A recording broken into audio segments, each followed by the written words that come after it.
തദ്ദേശ സ്ഥാപനങ്ങളെ തകർക്കുന്ന സർക്കാർ നയങ്ങൾക്കെതിരെ ലോക്കൽ ഗവൺമെന്റ് മെമ്പേഴ്സ് ലീഗ് ബുധനാഴ്ച ജനപ്രതിനിധികളുടെ പ്രതിഷേധ കൂട്ടായ്മ സംഘടിപ്പിക്കും. നെല്ലായ പഞ്ചായത്ത് ഓഫീസിന് മുൻപിൽ ലീഗ് ജില്ലാ പ്രസിഡന്റ് മരക്കാർ മാരായമംഗലം ഉദ്ഘാടനം ചെയ്യുമെന്ന് ഭാരവാഹികൾ പറഞ്ഞു.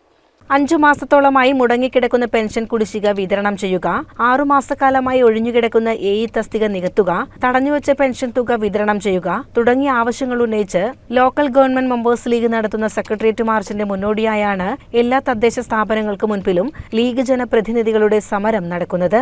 നെല്ലായ പഞ്ചായത്ത് ഓഫീസിന് മുന്നിൽ ലീഗ് ജില്ലാ പ്രസിഡന്റ് മരക്കാർ മാരായമംഗലം ഉദ്ഘാടനം ചെയ്യുമെന്ന് ഭാരവാഹികൾ പറഞ്ഞു.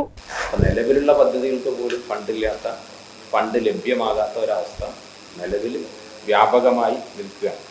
അപ്പോൾ ഇതിൻ്റെയൊക്കെ അടിസ്ഥാനത്തിലാണ് കേരളത്തിൽ വ്യാപകമായി പ്രാദേശിക ഗവൺമെൻറ്റുകൾ എന്ന് പറയുന്നത് പ്രാദേശികമായി സാധാരണക്കാരായ ജനങ്ങളോട് ചേർന്ന് നിൽക്കുന്ന അവരുടെ ദൈനംദിന ജീവിതവുമായിട്ട് ബന്ധപ്പെട്ടുള്ള ഏറ്റവും പ്രധാനപ്പെട്ട ഒരു സംഗതിയാണ്.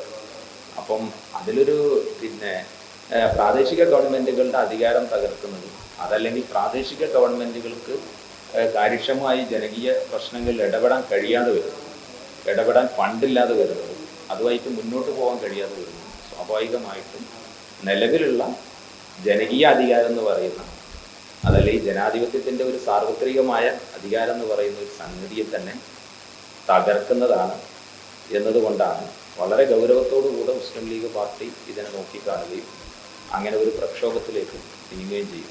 ഗ്രാമപഞ്ചായത്ത് അംഗങ്ങളായ P Anwar Sadath, Madala Muhammad Ali, panchayat league president Hamsath Madala എന്നിവർ വാർത്താ സമ്മേളനത്തിൽ പങ്കെടുത്തു. CCN ചെർപ്പുളശ്ശേരി.